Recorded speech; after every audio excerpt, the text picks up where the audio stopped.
ನಮಸ್ಕಾರ, ನೀವು ನೋಡ್ತಾ ಇದ್ದೀರಾ ಏಷ್ಯಾನೆಟ್ ಸುವರ್ಣ ನ್ಯೂಸ್. ನಾನು ಭಾವನಾ ನಾಗಯ್ಯ.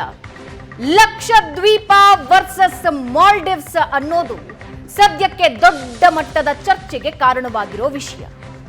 ಪ್ರಧಾನಿ ಮೋದಿ ಲಕ್ಷದ್ವೀಪಕ್ಕೆ ಭೇಟಿ ಕೊಟ್ಟು ಹಾಕಿದ ಫೋಟೋಗಳಿಂದ ಈ ವಿವಾದ ಹುಟ್ಕೊಂಡಿದೆ. ಮಾಲ್ಡೀವ್ಸ್ ಉರಿದು ಬಿದ್ದಿದೆ. ಅದರ 3 ಜನ ನಾಯಕರು ಪ್ರಧಾನಿ ಮೋದಿ ವಿರುದ್ಧ ಅವಹೇಳನಕಾರಿ ಹೇಳಿಕೆಯನ್ನ ಕೊಟ್ಟು ಈಗ ಸದ್ಯಕ್ಕೆ ಅಮಾನತಿನಲ್ಲಿದ್ದಾರೆ. ಆದರೆ ಲಕ್ಷದ್ವೀಪ ವರ್ಸಸ್ ಮಾಲ್ಡೀವ್ಸ್ನ ಈ ವಿವಾದ ಮತ್ತಷ್ಟು ಕಿಚ್ಚು ಪಡ್ಕೊಂಡಿದ್ದು ಮಾಲ್ಡೀವ್ಸ್ನ ಅಧ್ಯಕ್ಷರ ಚೀನಾ ಭೇಟಿ ನಂತರ ಚೀನಾ ಪತ್ರಿಕೆಗಳಲ್ಲಿ ಪ್ರಕಟವಾದ ಹೇಳಿಕೆಗಳು. ಹಾಗಾದ್ರೆ ಯಾವ ರೀತಿಯ ರಾಜಕೀಯ ವೈಪರೀತ್ಯಕ್ಕೆ ಇದು ಕಾರಣ ಆಗಿದೆ?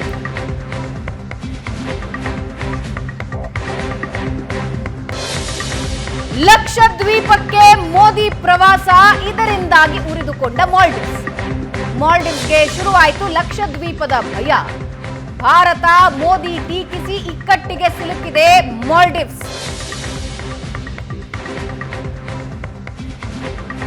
ಯಾವಾಗ ಭಾರತ ಮತ್ತು ಪ್ರಧಾನಿಗಳ ವಿರುದ್ಧ ಅವಹೇಳನಕಾರಿ ಹೇಳಿಕೆಗಳನ್ನ ನೀಡಲಾಯಿತು, ಭಾರತದಲ್ಲಿ ಬಹಿಷ್ಕಾರದ ಅಭಿಯಾನ ಶುರುವಾಯಿತು. ಇದರಿಂದ ಬೆಚ್ಚಿ ಬಿದ್ದಿದೆ ಮಾಲ್ಡೀವ್ಸ್.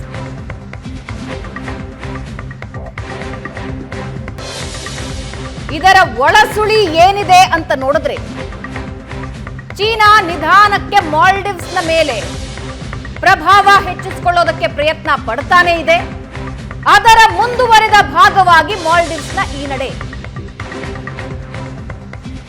ಮಾಲ್ಡೀವ್ಸ್ನಲ್ಲಿ ಅಧ್ಯಕ್ಷರು ಬದಲಾದ ಹಾಗೆ ಭಾರತ ವಿರೋಧಿ ನೀತಿ ನಿಂತಿದೆ.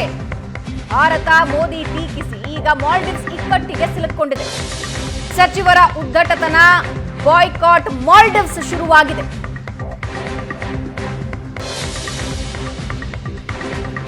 ಜನವರಿ 4-5ರಿಂದ ದಕ್ಷಿಣ ಭಾರತದ ಪ್ರವಾಸದಲ್ಲಿ ಮೋದಿ ಇದ್ರು. ಲಕ್ಷದ್ವೀಪದ ಸುಂದರ ಬೀಚ್ನಲ್ಲಿ ಮೋದಿ ಸುತ್ತಾಡಿದ್ರು. ಟ್ವಿಟರ್ ಅಂದ್ರೆ ಎಕ್ಸ್ ಮತ್ತು ಇನ್ಸ್ಟಾಗ್ರಾಂನಲ್ಲಿ ಫೋಟೋ ವಿಡಿಯೋಗಳನ್ನ ಮೋದಿ ಹಾಕೊಂಡಿದ್ರು. ಮಾಲ್ಡೀವ್ಸ್ ವಿರುದ್ಧ ಕ್ರಿಕೆಟರ್ಸ್, ಬಾಲಿವುಡ್ ನಟರು ತಿರುಗಿ ಬಿದ್ದಿದ್ದಾರೆ. ಬಾಯ್ಕಾಟ್ ಮಾಲ್ಡೀವ್ಸ್ ಅಭಿಯಾನಕ್ಕೆ ನಟರು ಸಾಥ್ ಕೊಟ್ಟಿದ್ದಾರೆ. ಭಾರತದ ವಿರುದ್ಧ ದ್ವೇಷ ಸಹಿಸಲ್ಲ ಅಂತ ಸ್ಟಾರ್ಗಳು ಎಚ್ಚರಿಕೆ ಕೊಟ್ಟಿದ್ದಾರೆ.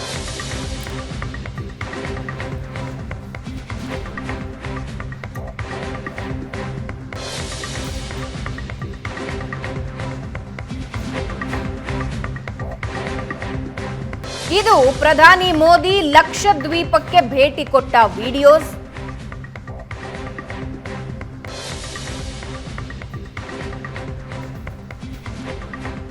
ಇದರಿಂದಾಗಿ ಮಾಲ್ಡೀವ್ಸ್ಗೆ ಭಯ ಶುರುವಾಯ್ತಾ? ಲಕ್ಷದ್ವೀಪದ ಭಯ. ಈ ಫೋಟೋ ಮತ್ತು ವಿಡಿಯೋಗಳನ್ನ ಹಾಕ್ತಾ ಇದ್ದ ಹಾಗೆ ಮಾಲ್ಡೀವ್ಸ್ನ ಸಂಸದರು ಬಾಯಿಗೆ ಬಂದ ಹಾಗೆ ಮಾತಾಡೋದಕ್ಕೆ ಶುರು ಮಾಡಿದ್ರು.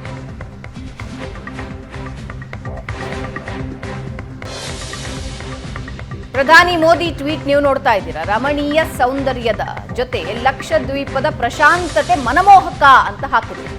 ಪ್ರವಾಸಿ ತಾಣಗಳಲ್ಲಿ ಸಾಹಸ ಬಯಸುವವರ ಪಟ್ಟಿಯಲ್ಲಿ ಲಕ್ಷದ್ವೀಪ ಇರಲಿ ಅಂತ ಟ್ವೀಟ್ ಮಾಡಿದ್ರು. ಇದಾಗ್ತಾ ಇದ್ದ ಹಾಗೆ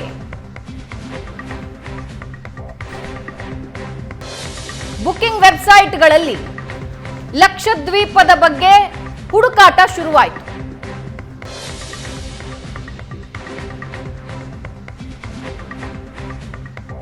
ಮೇಕ್ ಮೈ ಟ್ರಿಪ್ ಹೇಳೋ ಪ್ರಕಾರ 3400% ಹೆಚ್ಚು ಲಕ್ಷದ್ವೀಪನ ಹುಡುಕಿದ್ದಾರೆ.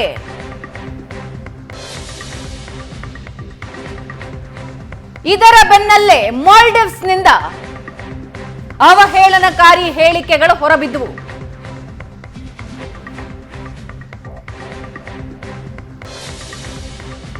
ಈಸಿ ಮೈ ಟ್ರಿಪ್ ಸಹ ಸಂಸ್ಥಾಪಕ ಪ್ರಶಾಂತ್ ಹೇಳಿದ್ರು, ಪ್ರತಿ ವರ್ಷ 3 ಲಕ್ಷ ಜನ ಮಾಲ್ಡೀವ್ಸ್ ಪ್ರವಾಸಕ್ಕೆ ಹೋಗ್ತಾರೆ.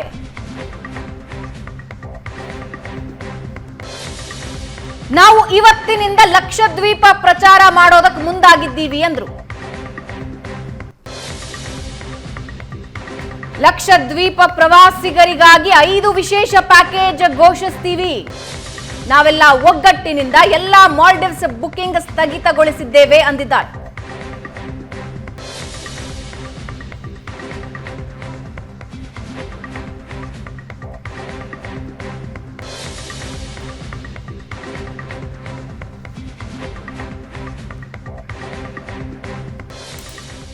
ಮಾಲ್ಡೀವ್ಸ್ ಮತ್ತು ಭಾರತದ ನಡುವೆ ಇದೀಗ ವಾತಾವರಣಗಳು ಸರಿ ಇಲ್ಲ.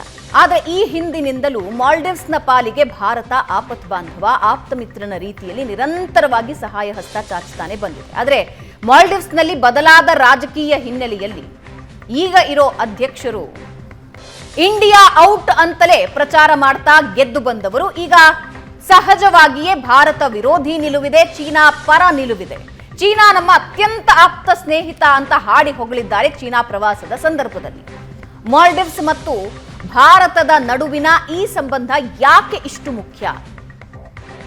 ಇದರಿಂದ ಭಾರತಕ್ಕಾಗುವ ನಷ್ಟ ಏನು, ಮಾಲ್ಡೀವ್ಸ್ಗಾಗುವ ನಷ್ಟ ಏನು, ಮಾಲ್ಡೀವ್ಸ್ನ ಈ ನಡೆಯ ಹಿಂದೆ ಏನಿದೆ, ಇವೆಲ್ಲವನ್ನ ಚರ್ಚೆ ಮಾಡ್ತಾ ಹೋಗೋಣ. ಗಣ್ಯ ಅತಿಥಿಗಳು ನಮ್ಮ ಜೊತೆ ಇದ್ದಾರೆ. ಬಿಜೆಪಿ ವಕ್ತಾರರಾದ ಎಚ್.ಎನ್. ಚಂದ್ರಶೇಖರ್ ನಮ್ಮನ್ನ ಸ್ಟುಡಿಯೋದಲ್ಲಿ ಜಾಯ್ನ್ ಆಗಿದ್ದಾರೆ. ಚಂದ್ರಶೇಖರ್ ಅವರೇ ನಮಸ್ಕಾರ, ಕಾರ್ಯಕ್ರಮಕ್ಕೆ ಸ್ವಾಗತ. ಮತ್ತೊಂದು ಕಡೆ ಡಿವೈಎಫ್ಐನ ಮುಖಂಡರಾದ ಇಮ್ತಿಯಾಜ್ ನಮ್ಮನ್ನ ಮಂಗಳೂರಿನಿಂದ ಜಾಯ್ನ್ ಆಗಿದ್ದಾರೆ. ಇಮ್ತಿಯಾಜ್ ಅವರೇ, ನಿಮಗೂ ಕೂಡ ಕಾರ್ಯಕ್ರಮಕ್ಕೆ ಸ್ವಾಗತ. ನೀವು ಲಕ್ಷದ್ವೀಪದಲ್ಲಿ ಬಹಳ ವರ್ಷಗಳು ಇದ್ರಿ, ಅಲ್ಲಿನ ಪರಿಸ್ಥಿತಿ ಏನು ಅನ್ನೋದು ಕೂಡ ನಿಮಗೆ ಗೊತ್ತಿದೆ. ನಿಮ್ಮ ಫಸ್ಟ್ ರಿಯಾಕ್ಷನ್ ಸರ್, ಮಾಲ್ಡೀವ್ಸ್ನ ನಡೆ ಜೊತೆಗೆ ಭಾರತದಲ್ಲಿ ಆಗಿರುವ ಅಭಿಯಾನ, ಇವೆಲ್ಲದರ ಬಗ್ಗೆ ನಿಮ್ಮ ಫಸ್ಟ್ ರಿಯಾಕ್ಷನ್?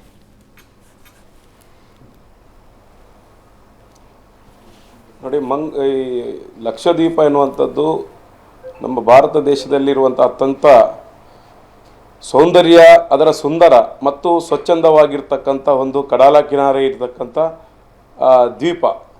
ಬಹುಶಃ ಈ ದ್ವೀಪವನ್ನು ಆಸ್ವಾದಿಸಲಿಕ್ಕೆ ಭಾರತೀಯರಿಗೆ ಇಲ್ಲಿ ಇಷ್ಟು ವರ್ಷವೂ ಕೂಡ ಸಾಧ್ಯವಾಗದಿರುವಂಥದ್ದು ದೊಡ್ಡ ದುರಂತ. ಅದರ ಜೊತೆಯಲ್ಲೇ ಲಕ್ಷದ್ವೀಪ ಎನ್ನುವಂಥದ್ದು ಒಂದು ಐಲ್ಯಾಂಡ್ಗಳ ಬೇರೆ ಬೇರೆ ಒಂದು 10-11 ಐಲ್ಯಾಂಡ್ಗಳಿರ್ತಕ್ಕಂಥ ಒಂದು ಪ್ರದೇಶ. ಅದು ಒಂದು ದ್ವೀಪದಿಂದ ಮತ್ತೊಂದು ದ್ವೀಪ ಕಾಣುವುದಿಲ್ಲ. ಅಲ್ಲಿ 11 ಜನವಾಸ ಇರ್ತಕ್ಕಂಥ 10 ದ್ವೀಪಗಳಲ್ಲಿ ಒಂದು ಮತ್ತೊಂದು ದ್ವೀಪಕ್ಕೆ ಕಾಣುವುದಿಲ್ಲ. ಆದರೆ ಕಡಮತ್ ದ್ವೀಪ ಮತ್ತು ಅಮಿನಿ ದ್ವೀಪ, ಇವೆರಡು ಬಹಳ ದೂರದಿಂದ ಒಂದನ್ನೊಂದು ನೋಡಬಹುದು. ಉಳಿದ ಯಾವುದೇ ದ್ವೀಪಗಳು ಕೂಡ ಸಮುದ್ರದಿಂದ ನಾವು ನೋಡಿದರೆ ಕಾಣಲಿಕ್ಕೆ ಸಿಗುವಂಥದ್ದಲ್ಲ. ಇಲ್ಲಿ ಈಗ ಮಾಲ್ದೀವ್ಸ್ನವ್ರು ಎತ್ತಿರ್ತಕ್ಕಂಥ ಪ್ರಶ್ನೆ ಏನೇನಿದ್ರೆ, ಅಲ್ಲಿನ ಏನು ಅವರು ಮಾಲ್ದೀವ್ಸ್ಗೆ ಹೋಗುವಂತ ಪ್ರವಾಸಿಗರೇನಿದ್ದಾರೆ ಅದರ ಮೂಲಕವೇ ಆ ಮಾಲ್ದೀವ್ ದೇಶ ನಡೀತಾ ಇರ್ತಕ್ಕಂಥದ್ದು. ಅವರ ಆದಾಯಕ್ಕೆ ಕುಂದು ಬರಬಹುದು. ಮತ್ತು ಈ ಲಕ್ಷದ್ವೀಪವನ್ನ ಅಭಿವೃದ್ಧಿಪಡಿಸಿದ್ರೆ ಬಹುಶಃ ಭಾರತಕ್ಕೆ ಭಾರತದಲ್ಲಿ ಲಕ್ಷದ್ವೀಪದಂತಹ ಒಂದು ಪ್ರವಾಸಿ ಕೇಂದ್ರ ಬೇರೊಂದಾಗಲಿಕ್ಕೆ ಸಾಧ್ಯನೇ ಇಲ್ಲ. ಯಾಕೆಂತ ಹೇಳಿದ್ರೆ ಅಲ್ಲಿರ್ತಕ್ಕಂಥ ಒಂದು ಸೌಂದರ್ಯ, ಆ ಸಮುದ್ರದ ಮಧ್ಯೆ ವಾಸವಾಗಿರ್ತಕ್ಕಂಥವರ ಸಂಸ್ಕೃತಿಯನ್ನು ನೋಡಿದರೆ ಗೊತ್ತಾಗ್ತದೆ. ಯಾವ ರೀತಿಯಲ್ಲಿ ಆ ಸಣ್ಣ ಸಣ್ಣ ದ್ವೀಪಗಳಲ್ಲಿ ಸಾವಿರಾರು ಜನ ಅಲ್ಲಿ ವಾಸವಾಗಿದ್ದಾರೆ ಮತ್ತು ಅಲ್ಲಿನ ಸಂಸ್ಕೃತಿಯನ್ನ ಇವತ್ತಿನವರು ಕೂಡ ಉಳಿಸ್ಕೊಂಡು ಬಂದಿದ್ದಾರೆ. ಇದು ಮುಖ್ಯವಾಗಿರ್ತಕ್ಕಂಥದ್ದು. ಅಲ್ಲಿನ ಲಕ್ಷದ್ವೀಪದ ಆ 11 ದ್ವೀಪಗಳೇನಿದೆ ಅದರಲ್ಲಿ ಈಗ ಪ್ರವಾಸಿ ತಾಣವಾಗಿ ಅಭಿವೃದ್ಧಿಪಡಿಸಲಿಕ್ಕೆ ಇರ್ತಕ್ಕಂಥ ದ್ವೀಪಗಳು ಕೇವಲ 2 ಮಾತ್ರ. ಅದರಲ್ಲಿ ಬಂಗಾರಂ ಮತ್ತು ಮಿನಿಕೋಯ್ ದ್ವೀಪ. ಈ ಮಿನಿಕೋಯ್ ದ್ವೀಪ ಎನ್ನುವಂಥದ್ದು ಲಕ್ಷದ್ವೀಪದ ಅತ್ಯಂತ ಕೆಳಗಿರ್ತಕ್ಕಂಥ ಒಂದು ದ್ವೀಪ. ಅದು ಮಾಲ್ದೀವ್ಸ್ಗೆ ಬಹಳ ಹತ್ತಿರದಲ್ಲಿರ್ತಕ್ಕಂಥ ದ್ವೀಪ. ಮಿನಿಕೋಯ್ ದ್ವೀಪ, ಲಕ್ಷದ್ವೀಪ ಭಾರತಕ್ಕೆ ಸೇರಿದಾಗಿದ್ರೂ ಕೂಡ ಉಳಿದ ದ್ವೀಪಗಳ ಸಂಸ್ಕೃತಿಗೂ ಮಿನಿಕೋಯ್ನ ಸಂಸ್ಕೃತಿಗೂ ಬಹಳ ವ್ಯತ್ಯಾಸ ಇದೆ. ಉಳಿದ ದ್ವೀಪಗಳು ಮಾತಾಡ್ತಕ್ಕಂಥ ಭಾಷೆ, ಮಿನಿಕೋಯ್ ದ್ವೀಪದವರು ಮಾತಾಡ್ತಕ್ಕಂಥ ಭಾಷೆ ಬೇರೆ. ಇಲ್ಲಿ ಉಳಿದ ದ್ವೀಪದವರು ಕವರತ್ತಿ, ಆಗತ್ತಿ, ಕಲ್ಪೆನಿ, ಆಂಧ್ರೋತು, ಚೇತ್ಲಾ, ಕಿಲ್ತಾನ್, ಬಂಗಾರಂ, ಅಮಿನಿ, ಕಡಮತ್ತಿನಲ್ಲಿ ಮಾತಾಡುವಂತ ಜನರ ಭಾಷೆ ಜಸ್ರಿ ಭಾಷೆಯಲ್ಲಿ ಮಾತಾಡಿದ್ರೆ, ಮಿನಿಕೋಯ್ ದ್ವೀಪದವರು ಮಹಲ್ ಭಾಷೆಯನ್ನ ಮಾತಾಡ್ತಾರೆ. ಅಲ್ಲಿ ಮಾತಾಡ್ತಕ್ಕಂಥವರ ಮಿನಿಕೋಯ್ ದ್ವೀಪದವರ ಭಾಷೆ ಉಳಿದ ದ್ವೀಪದವರಿಗೆ ಅರ್ಥ ಆಗುದಿಲ್ಲ. ಆ ರೀತಿಯ ಒಂದು ಡಿಫ್ರೆಂಟ್ ಆಗಿರ್ತಕ್ಕಂಥ ಒಂದು ಕಲ್ಚರ್ ಅನ್ನ ಹೊಂದಿರತಕ್ಕಂಥ ಇದು. ಇಲ್ಲಿ ಮಿನಿಕೋಯ್ ದ್ವೀಪ ಬಹಳಷ್ಟು ಸುಧಾರಣೆ ಮಾಡಲಿಕ್ಕೆ ಆಗುವಂತ ಒಂದು ಪ್ರವಾಸಿ ತಾಣವಾಗಿ ಅಭಿವೃದ್ಧಿಪಡಿಸಲಿಕ್ಕೆ ಬಹಳ ಸಾಧ್ಯತೆಗಳಿರ್ತಕ್ಕಂಥ ದ್ವೀಪ ಅಂದ್ರೆ ಮಿನಿಕೋಯ್ ದ್ವೀಪ. ಅಲ್ಲಿಂದಲೇ 9 ಡಿಗ್ರಿ ವಾಟರ್ ವೇ ಏನಿದೆ, ಇಂಟರ್ನ್ಯಾಷನಲ್ ವಾಟರ್ ವೇ ಏನಿದೆ, ಅದು ಅದರ ಮೂಲಕ ಹಾದು ಹೋಗ್ತದೆ. ಹಾಗಾಗಿ ಮಾಲ್ದೀವ್ಸ್ಗೆ ಆತಂಕ ಇರ್ತಕ್ಕಂಥದ್ದು ಕೇವಲ ಇಲ್ಲಿ ಪ್ರವಾಸಿಗಳನ್ನ ಸೆಳೀತಾರೆ ಅನ್ನುವಂಥದ್ದು ಮಾತ್ರ ಅಲ್ಲ, ಈ ಅಂತಾರಾಷ್ಟ್ರೀಯ ವಾಟರ್ ವೇ ಏನಿದೆ ಅದರ ಮೂಲಕ ಇವತ್ತು ಇಡೀ ಜಗತ್ತಿನ ಜಗತ್ತಿನಾದ್ಯಂತ ಜಲಸಂಚಾರಕ್ಕೆ ಇರ್ತಕ್ಕಂಥ ಒಂದು ಕೇಂದ್ರ ಏನಿದೆ ಅದು ದೊಡ್ಡ ಮಟ್ಟದಲ್ಲಿ ಮಾಲ್ದೀವ್ಸ್ ಮೂಲಕ ಹಾದು ಹೋಗ್ತದೆ. ಅದು ಭಾರತದ ನಕ್ಷೆಯಲ್ಲಿ ಬರುವಂತದ್ದು ಮಿನಿಕೋಯ್ ದ್ವೀಪದ ಮೂಲಕ ಮಾತ್ರ. ಹಾಗಾಗಿ ಅಲ್ಲಿ ಜಲಮಾರ್ಗದಲ್ಲಿ ಆಗುವಂತಹ ಲಾಭವನ್ನ ಭಾರತ ದೇಶ ಪಡಿತದೆ ಅನ್ನುವ ಕಾರಣಕ್ಕಾಗಿ ಇವತ್ತು ಮಾಲ್ದೀವ್ಸ್ ಈ ತರ ಮಾಡ್ತಾ ಇದೆ ಅನ್ನುವಂಥದ್ದು ಗೋಚರ ಆಗ್ತಾ ಇರುವಂತದ್ದು. ಮತ್ತೊಂದು ಕಡೆ ಭಾರತ ದೇಶ ಇವತ್ತು ಲಕ್ಷದ್ವೀಪವನ್ನ ಪ್ರವಾಸಿ ತಾಣವಾಗಿ ಅದನ್ನು ಅಭಿವೃದ್ಧಿ ಪಡಿಸುವಂತ ಸಂದರ್ಭದಲ್ಲಿ ಲಕ್ಷದ್ವೀಪದ ಜನಸಂಸ್ಕೃತಿ, ಲಕ್ಷದ್ವೀಪದ ಜನರ ಏನು ಚಟುವಟಿಕೆಗಳೇನಿದೆ ಅದಕ್ಕೆ ಕುಂದು ಬಾರದ ರೀತಿಯಲ್ಲಿ ಮಾಡಿದ್ರೆ ಮಾತ್ರ ಈ ಲಕ್ಷದ್ವೀಪವನ್ನ ಅಭಿವೃದ್ಧಿ ಪಡಿಸಲಿಕ್ಕೆ ಸಾಧ್ಯ ಇರತಕ್ಕಂಥದ್ದು. ಹಾಗಾಗಿ ನಾನು ಈ ಚಾನೆಲ್ನ ಈ ಡಿಬೇಟ್ನ ಮೂಲಕ ಹೇಳುವಂಥದ್ದು, ಲಕ್ಷದ್ವೀಪದ ಅಭಿವೃದ್ಧಿಯನ್ನ ಸೌಂದರ್ಯದ ಇದನ್ನ ಭಾರತೀಯರಿಗೆ ಉಣಿಸುವಂತ ಸಂದರ್ಭದಲ್ಲಿ ಲಕ್ಷದ್ವೀಪ ಹೇಗೆ ಇರ್ತದೆ, ಲಕ್ಷದ್ವೀಪದ ಜನವಾಸ ಹೇಗೆ, ಜನ ಸಂಸ್ಕೃತಿ ಏನು ಎನ್ನುವುದನ್ನ ಮೊತ್ತ ಮೊದಲಿಗೆ ಅಧ್ಯಯನ ಮಾಡಿ ಅದಕ್ಕೆ ಪೂರಕವಾದಂಥ ಪ್ರವಾಸೋದ್ಯಮವನ್ನು ಮಾಡಬೇಕನ್ನುವಂಥದ್ದು ಅಲ್ಲಿನ ಜನರ ಬೇಡಿಕೆ ಮತ್ತು ಅದು ಆಗಬೇಕಾಗಿರ್ತಕ್ಕಂಥ ಕ್ರಮಗಳು. ಅಬ್ಸಲ್ಯೂಟ್ಲಿ ನೀವು ಹೇಳ್ತಾ ಇರೋದ್ರಲ್ಲಿ ಒಂದೇ ಒಂದು ಮಾತನ್ನ ಕೂಡ ತೆಗೆದು ಹಾಕೋದಕ್ಕೆ ಸಾಧ್ಯ ಇಲ್ಲ ಇಮ್ತಿಯಾಜ್ ಅವರೇ. ಆದರೆ ಮಾಲ್ಡೀವ್ಸ್ನ ಸಂಸ್ಕೃತಿ ಮತ್ತು ಮಾಲ್ಡೀವ್ಸ್ನ ಆಚರಣೆಗಳು ಬೇರೆ ಬೇರೆ ದೇಶಗಳಿಂದ ಬರುವಂತಹವರಿಗೆ ಸಮನಾದದ್ದಲ್ಲ. ಆದರೂ ಕೂಡ ದಶಕಗಳಿಂದ ಅವರ ಸಂಸ್ಕೃತಿ, ಅವರ ಸಂಪ್ರದಾಯ, ಅವರ ಧಾರ್ಮಿಕತೆಯನ್ನ ಉಳಿಸಿಕೊಂಡು ಟೂರಿಸಂನ ಬೆಳೆಸ್ತಾ ಇದೆ ಆ ದೇಶ. ಹಾಗಾಗಿ ಲಕ್ಷದ್ವೀಪದ ಸಂಸ್ಕೃತಿ, ಸಂಪ್ರದಾಯ ಮತ್ತು ಧಾರ್ಮಿಕತೆಯನ್ನ ಉಳಿಸಿಕೊಂಡು ಒಂದು ಹೊಸ ಪ್ರಪಂಚಕ್ಕೆ ತಮ್ಮನ್ನು ತಾವು ತೆರೆದುಕೊಳ್ಳೋದಕ್ಕೆ ಏನು ಅಂಥ ಕಷ್ಟ ಆಗೋದಿಲ್ವೇನೋ ಅಂತ ಒಬ್ಬ ಪ್ರವಾಸಿಗಳಾಗಿ ನನ್ನ ಒಪಿನಿಯನ್. ಚಂದ್ರಶೇಖರ್ ಅವ್ರನ್ನ ಫಸ್ಟ್ ರಿಯಾಕ್ಷನ್ ಪಡ್ಕೊಳ್ತೀನಿ. ಚಂದ್ರಶೇಖರ್, ಒಂದು ದೊಡ್ಡ ಅಭಿಯಾನ ಶುರುವಾಯಿತು.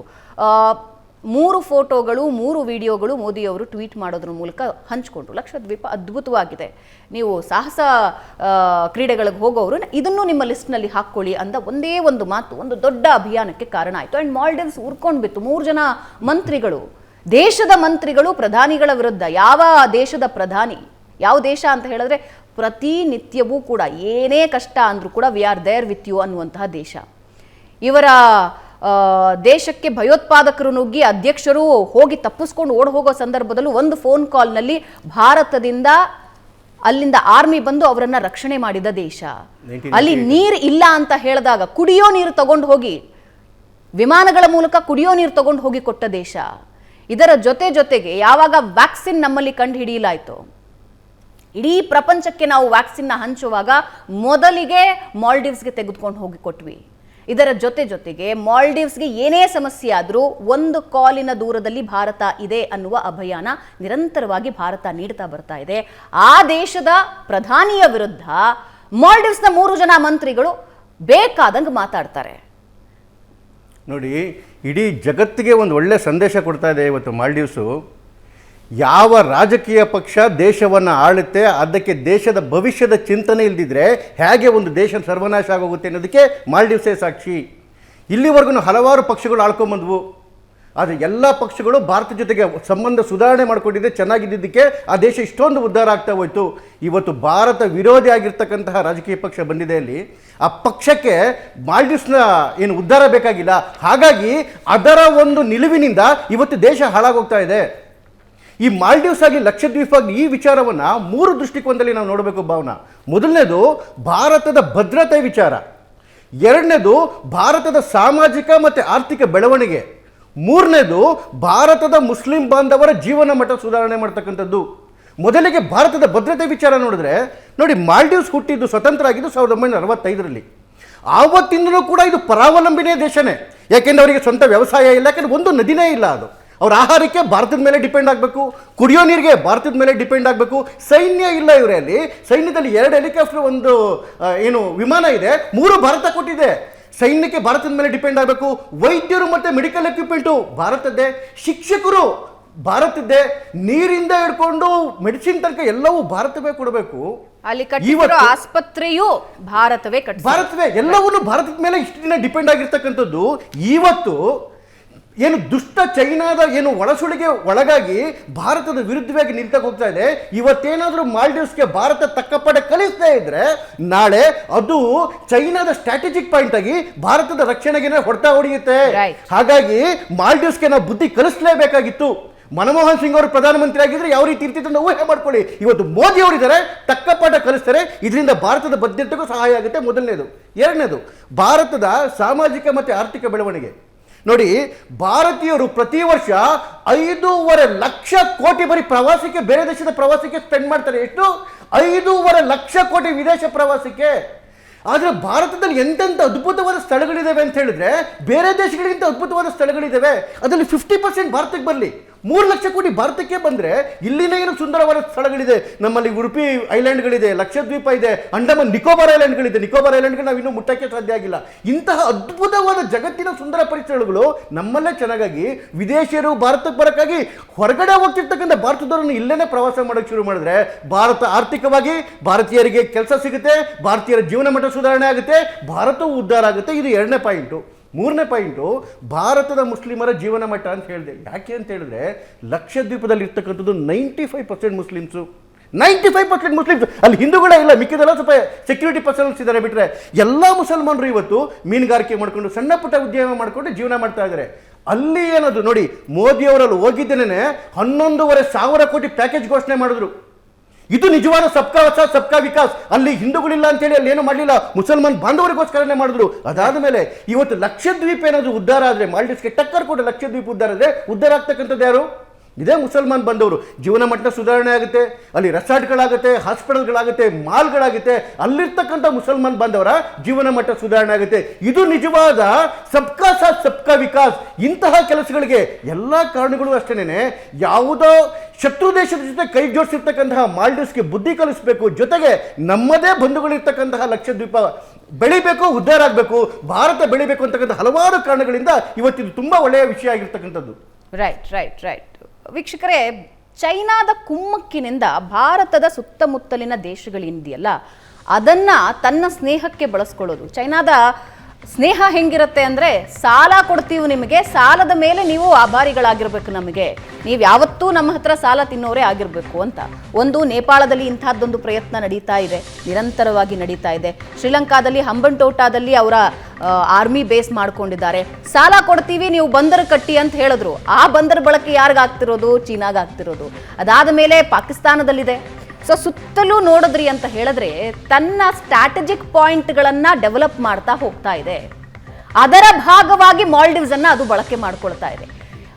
ಚೀನಾ ಯಾವುದೇ ದೇಶನ ಬಳಕೆ ಮಾಡಿಕೊಳ್ಳೋದು ನಿಮ್ಮ ಅಭಿವೃದ್ಧಿಗೆ, ನಿಮ್ಮ ಮೂಲಭೂತ ಸೌಕರ್ಯಕ್ಕೆ ನಾವು ಎಷ್ಟು ಬೇಕು ದುಡ್ಡು ಕೊಡ್ತೀವಿ ಅಂತ ಹೇಳಿ ಆ ದೇಶವನ್ನ ಸಾಲದಲ್ಲಿ ಮುಳುಗಿಸಿ ಅದರ ಮೇಲೆ ನಿಯಂತ್ರಣ ತೆಗೆದುಕೊಳ್ಳೋದು ಚೀನಾದ all time plan, all time strategy. ಅದೇ ಪ್ರಯತ್ನನ ಈಗ ಮಾಲ್ಡೀವ್ಸ್ ಮೇಲೆ ಮಾಡ್ತಾ ಇದೆ. ಈಗಿರುವ ಅಧ್ಯಕ್ಷರು ಚೀನಾ ನಮ್ಮ ಅತ್ಯಂತ ಆಪ್ತರು, ಔಟ್ ಭಾರತ, ಇಂಡಿಯಾ ಔಟ್ ಅಂತಲೇ ಟಿ ಶರ್ಟ್ಗಳನ್ನು ಹಾಕೊಂಡು ಎಲೆಕ್ಷನ್ಗಳನ್ನ ಎದುರಿಸಿ ಗೆದ್ದವರು. ಈಗ ಅದರ ರಿಪರ್ಕೇಷನ್ಸ್ ಅನ್ನ ಮಾಲ್ಡೀವ್ಸ್ ಅನುಭವಿಸ್ತಾ ಇದೆ. ಚೀನಾ ಯಾರಿಗೂ ಸ್ನೇಹಿತನಲ್ಲ. ಎಲ್ಲಿ ಲಾಭ ಆಗುತ್ತೆ ಅಲ್ಲಿ ಅದರ ಇನ್ವೆಸ್ಟ್ಮೆಂಟ್ ಇರುತ್ತೆ. ಅದರ ಭಾಗವಾಗಿ ನೇಪಾಳ, ಶ್ರೀಲಂಕಾ, ಪಾಕಿಸ್ತಾನ, ಅದಾದ ಮೇಲೆ ಈಗ ಮಾಲ್ಡೀವ್ಸ್. ಮಾತಾಡ್ತಾ ಹೋಗ್ತೀವಿ ಚಿಕ್ಕ ಬ್ರೇಕ್ ಆದ್ಮೇಲೆ.